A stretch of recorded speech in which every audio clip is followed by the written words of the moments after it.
The rain pounded against the window of my cozy Brooklyn apartment, like an uninvited guest demanding entry. I was curled up on the couch, nursing a lukewarm coffee, when the doorbell rang insistently, cutting through the storm's roar. It was my neighbor, Elena, drenched and trembling, her eyes wild with a desperation I'd never seen, and in that moment, she blurted out words that shattered the fragile facade of my straight-laced life. "Alex, I can't pretend anymore. I'm in love with you." I froze, the mug slipping from my fingers and crashing to the floor in a spray of dark liquid.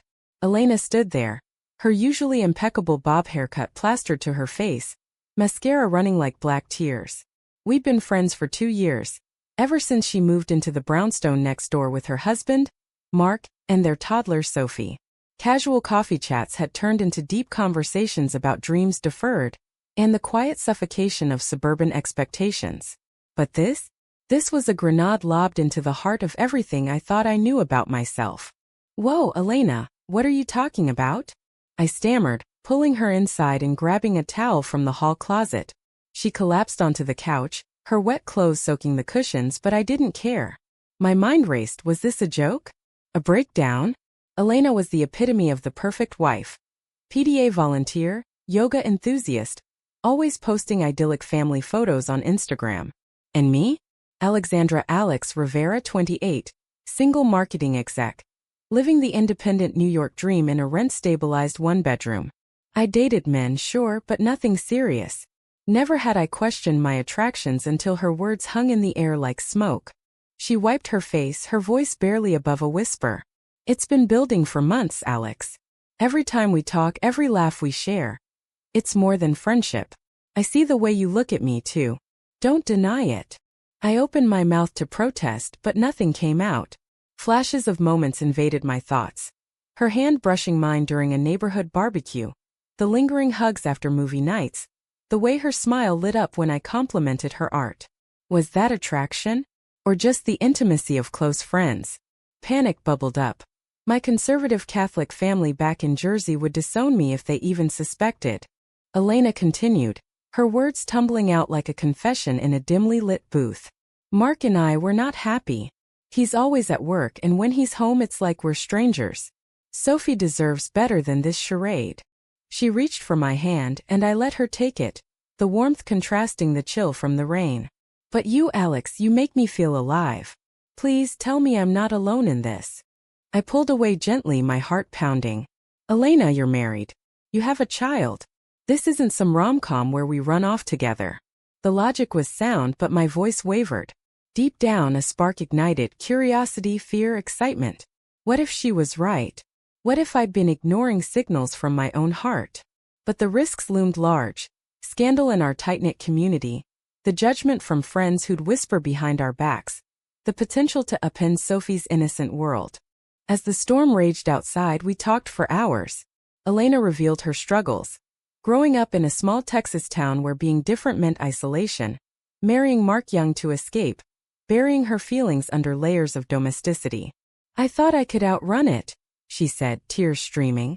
"But meeting you, it all came crashing back." I shared my own doubts, the pressure from my parents to settle down with a nice boy, the subtle homophobia in family gatherings masked as jokes. By midnight, exhaustion set in, but so did a tentative bond fragile as glass. The next morning, I woke to Elena gone, a note on the coffee table. "I need time to think. Please don't hate me." Hate her? I was terrified of what this meant for me. At work, I stared at my computer screen, replaying her words. My boss noticed my distraction during the team meeting, pulling me aside. "Everything okay, Alex? You seem off." I forced a smile. "Just family stuff." But it wasn't family. It was the unraveling of my identity. Days blurred into a tense limbo. Elena avoided me in the hallway, her eyes downcast. I threw myself into work, landing a big client pitch, but success felt hollow. One evening, as I jogged through Prospect Park, my phone buzzed, a text from her. "Can we talk? Mark's out of town." My thumb hovered over the reply. Saying yes could open Pandora's box. No might preserve the status quo. But curiosity won. "Come over." She arrived with takeout Thai and olive branch. We ate in silence at first, then dove into the heart of it. "What do we do now?" I asked. Elena set down her fork. I don't know. But ignoring it won't make it go away. We dissected the implications. Divorce for her meant custody battles, financial strain, Sophie's confusion. For me, coming out could alienate my family, affect my career in a still conservative industry. Yet the pull was undeniable, her laugh, her insights, the way she saw through my defenses. By the end of the night, we agreed to take it slow, explore what this meant without rash actions. But as she left, our goodbye hug lingered too long, her lips brushing my cheek. It wasn't a kiss, but it felt like one, a promise of storms to come. Little did I know, this was just the beginning of the betrayals and heartaches that would test us both. The weeks following Elena's confession were a whirlwind of stolen moments and mounting guilt. We'd meet in secret, coffee at a distant cafe in Manhattan, walks in Central Park disguised as friendly outings. Each encounter deepened the connection, but also amplified the internal conflict. I found myself questioning every past relationship. Had I ever truly been attracted to men, or was it societal programming? Elena's stories of her youth, crushes on female classmates dismissed as phases, mirrored my own buried memories. One afternoon, as we sat on a bench overlooking the Bethesda fountain, Elena confided more. My parents are devout Baptists. If they knew, they'd cut me off entirely. Her voice cracked. And Sophie, how do I explain to a 3-year-old that mommy loves someone else? I squeezed her hand under the cover of my jacket. We don't have to rush. Maybe this is just a phase for both of us. But even as I said it, I knew it wasn't. The chemistry was electric, a quiet rebellion against the norms we'd both internalized. Back home, the pressure built. My sister Maria called from Jersey. Mom's planning a family reunion. Bring a date this time, Alex. You're not getting any younger. I laughed it off, but her words stung. At work, rumors swirled about a colleague who'd come out and face subtle discrimination. Passed over for promotions, isolated in meetings. Could I risk that? Elena faced worse. Mark's growing suspicion. He questioned her late returns, her distracted demeanor. You're acting weird, Al. Is there someone else? He'd ask, half joking, half accusing. The first crack appeared during a neighborhood block party. Mark was grilling burgers, Sophie giggling on his shoulders. Elena and I exchanged glances across the crowd, a silent language of longing. But when Mark pulled her in for a public kiss, jealousy twisted in my gut, unexpected and fierce. Later, alone in my apartment, I confronted my feelings in the mirror. This is wrong, I whispered. She's married. Yet, the moral quandary only fueled the intensity. Elena texted that night. I told Mark I need space. He's staying with his brother. My heart leaped, but dread followed. We met at her place, the empty house echoing our whispers. This could destroy everything, I said, pacing the living room lined with family photos. Elena nodded, her eyes resolute. But staying in a loveless marriage is destroying me already. We talked strategy. Therapy for her, discretion for us. No physical lines crossed yet, but the emotional intimacy was profound. As autumn deepened, so did the deceptions. I lied to friends about my busy schedule, avoiding group hangs. Elena fabricated girls' nights to cover our meetings. The guilt gnawed at me during a visit to my parents. Dad grilled me about my love life over Sunday dinner. Find a good man, Mija. Someone to take care of you. Mom added, like your cousin Rosa, married with kids. That's happiness. I nodded, stomach churning, imagining their reaction if I brought Elena home. The turning point came at a corporate event. I brought a male colleague as a platonic date to deflect questions. Elena showed up unexpectedly with Mark, who was trying to reconnect. Seeing them arm in arm ignited a firestorm inside me. Later, she slipped away to find me in the lobby. I couldn't stay away, she murmured. Our hands touched, hidden by shadows. But Mark noticed her absence, confronting us. What's going on here? His eyes narrowed at our proximity. Elena stammered an excuse about old friends, but the seed of doubt was planted. That night, back at her house, argument erupted. Mark accused her of infidelity. Is it her? Alex. Elena denied it, but the lie cracked her voice. He stormed out, leaving her in tears. She called me sobbing. It's falling apart, Alex. What have we done? I rushed over, holding her as she wept. We'll figure it out, I promised, though uncertainty loomed. In that vulnerable moment our lips met for the first time, soft, tentative, a dam breaking.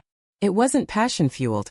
It was born of desperation, a affirmation amid chaos. But the kiss sealed our fate, crossing the invisible line we'd danced around. The next day, Mark filed for separation, citing irreconcilable differences. Elena was devastated, blaming herself. Sophie's world is shattered because of me. Custody discussions began, lawyers involved. I supported her through calls and visits, but the societal backlash hit hard. Neighbors whispered, "Did you hear about Elena? Leaving Mark for a woman?" Anonymous notes appeared in my mailbox, Bible verses condemning unnatural love. My family caught wind through a cousin's gossip. Mom called, voice trembling. "Is it true, Alexandra? Are you involved with that married woman?" I denied at first, but the weight was too much. "Mom, it's complicated." Her response, silence then. "This isn't how we raised you." The call ended in tears on both sides. As winter approached, Elena moved into a small apartment in Queens, Sophie splitting time between parents. Our relationship evolved in secrecy, but the costs mounted. Elena's job suffered from stress, my promotion stalled amid office murmurs. Friends divided, some supportive, others distancing. The internal battles raged. Was love worth this pain? Could we rebuild amid the ruins? The separation dragged on, a brutal tug-of-war over assets, custody, and blame.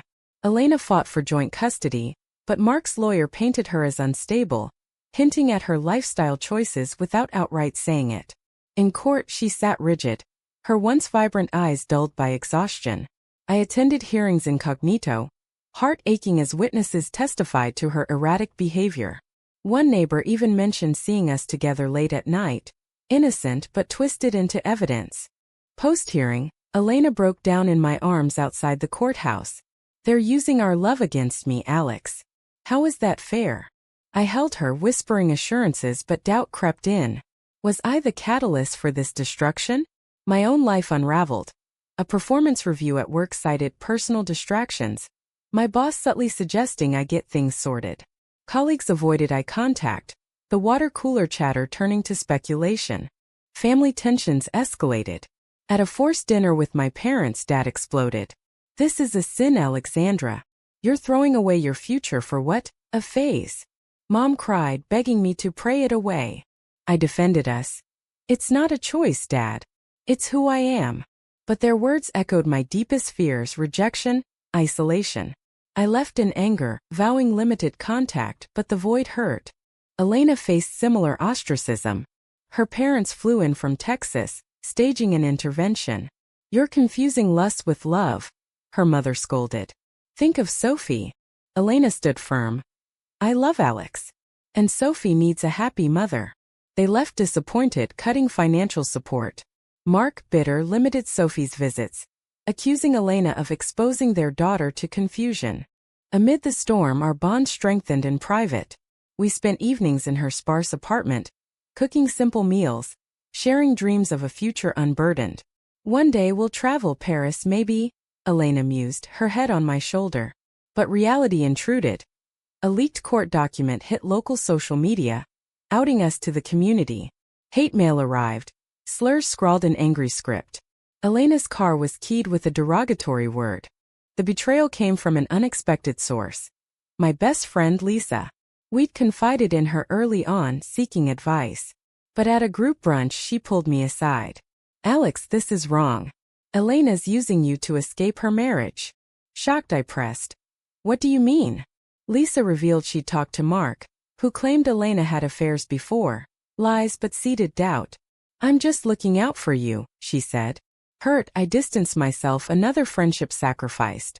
Elena's resolve wavered during a custody mediation. Mark offered full custody if she ended things with me. "It's for Sophie," he pleaded. Elena called me in tears.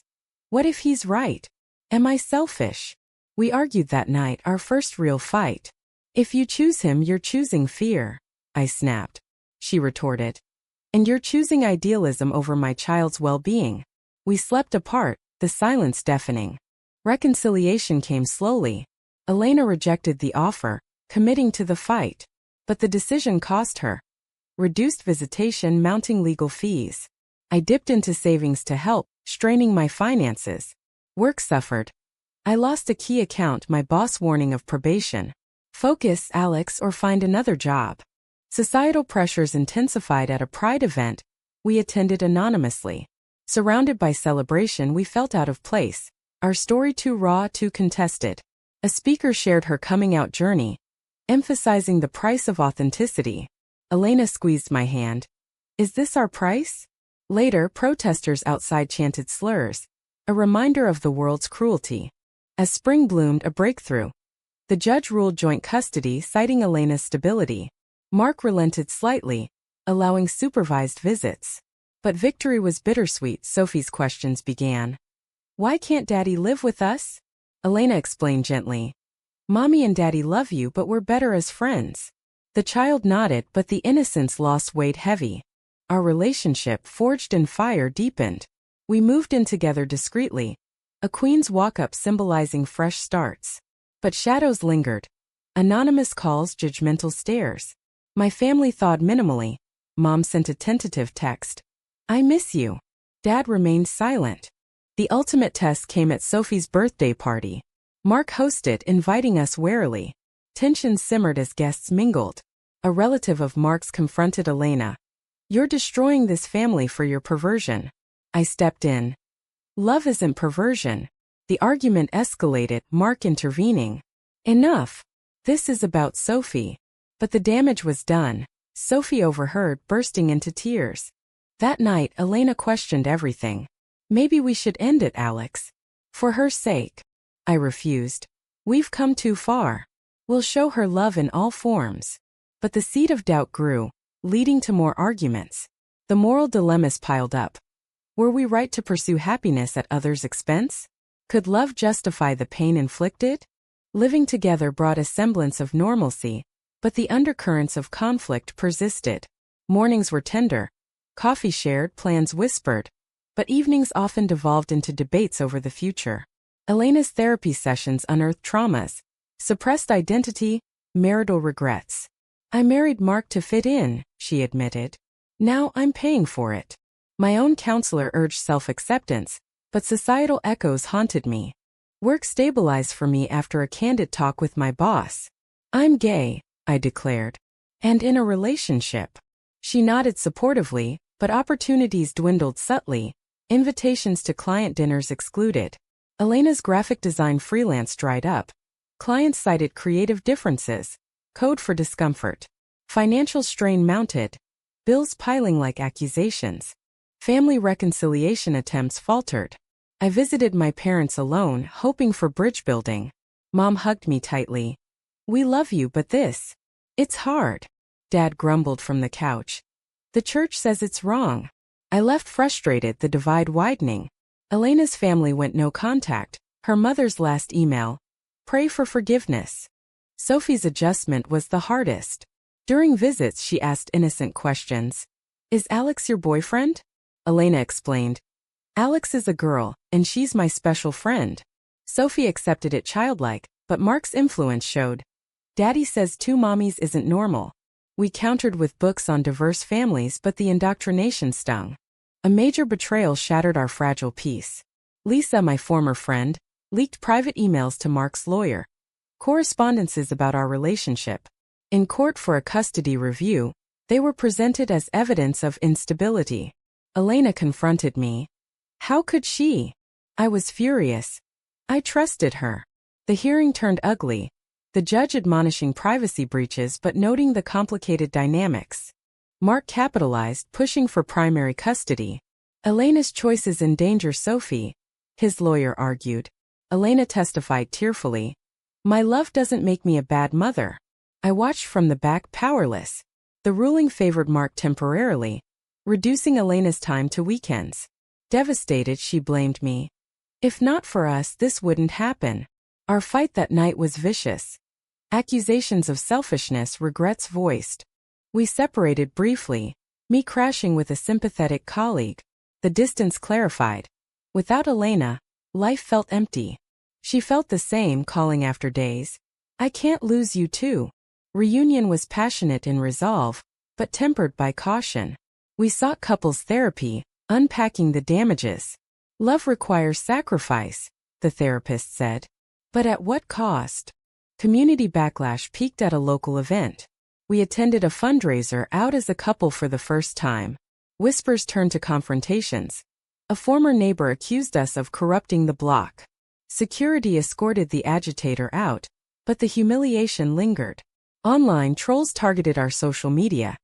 Elena's art page flooded with hate. Awakening came gradually. Elena joined an LGBT support group, sharing stories with others facing similar battles. I'm not alone, she realized. I volunteered at a youth center, mentoring queer teens navigating identity. These connections bolstered us, reframing pain as purpose. A pivotal decision loomed. Elena considered relocating for a fresh start, perhaps California, where acceptance was higher. But what about Sophie? I asked. Joint custody across states is tricky. Mark opposed, threatening full custody. The choice tore at her. Stay and fight or flee for sanity. In a heated mediation, Elena stood her ground. I'll stay, but on my terms. Mark, weary, agreed to co-parenting classes. Progress was slow, but Sophie's smiles during joint outings hinted at healing. My family breakthrough came unexpectedly. Mom showed up at our door with homemade empanadas. I don't understand, but I want to try. Tears flowed as we talked. Prejudices challenged, love reaffirmed. Dad followed suit months later, a gruff apology over phone. You're my daughter. That's what matters. As summer waned, stability emerged. Elena's business rebounded with inclusive clients.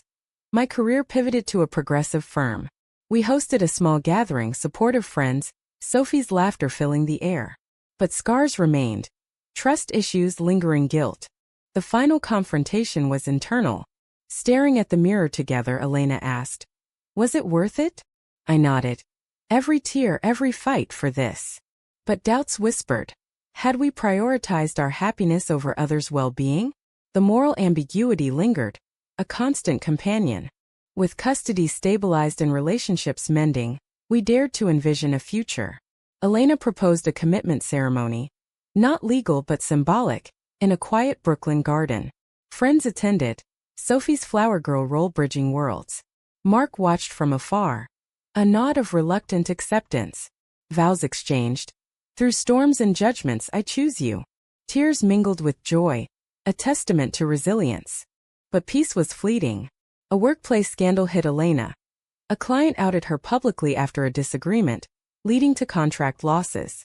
Why can't they see beyond labels? She raged. I comforted her, but anger boiled. At society, at the double standards. We channeled it into activism. Joining protests, writing op-eds on LGBT family rights. Exposure brought allies but also threats. A brick through our window scrawled with hate. Sophie's school became a battleground. Teachers reported bullying. Classmates teasing her about two moms. We met with the principal, advocating for inclusivity training. This is her reality, Elena insisted. Changes implemented, but the incident scarred. Sophie's withdrawn demeanor a painful reminder. Family dynamics evolved unevenly. My parents visited sporadically, awkward but trying.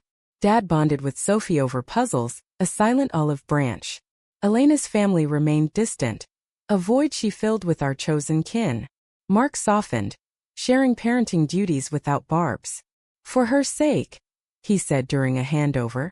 Internal awakenings deepened. I reflected on my journey. From denial to embrace, the cost, lost friends, strained career. Balanced by authenticity. Elena confronted her choices. Leaving Mark wasn't betrayal but honesty. I was dying inside, she confessed. Therapy helped navigate guilt, affirming our path. A climactic challenge arose. Elena's promotion required relocation to San Francisco. It's a dream job, she said excitedly. But implications loomed. Uprooting Sophie, battling Mark in court again. We debated endlessly. Opportunity versus stability. If I stay, I'll resent it, Elena argued. If you go, we adapt, I countered.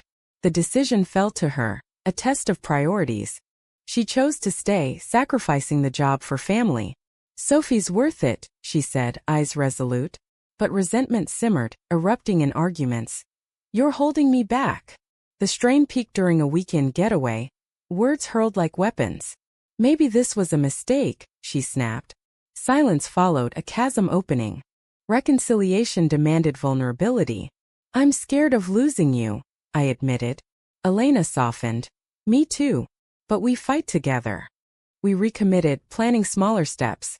Online courses for her, flexible work for me. As years blurred, Sophie growing into a confident 8-year-old. Our love enduring trials, reflections crystallized. We'd faced betrayals. Friends turning foes, families fracturing. Damages. Emotional scars, financial hits. Awakenings.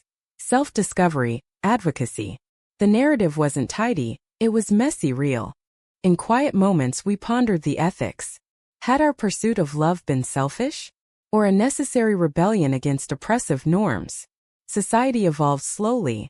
More acceptance, but prejudices persisted. Our story became a beacon for others, shared in support groups.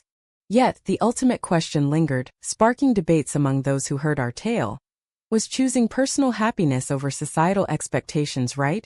Or did it unjustly harm the innocent caught in the crossfire?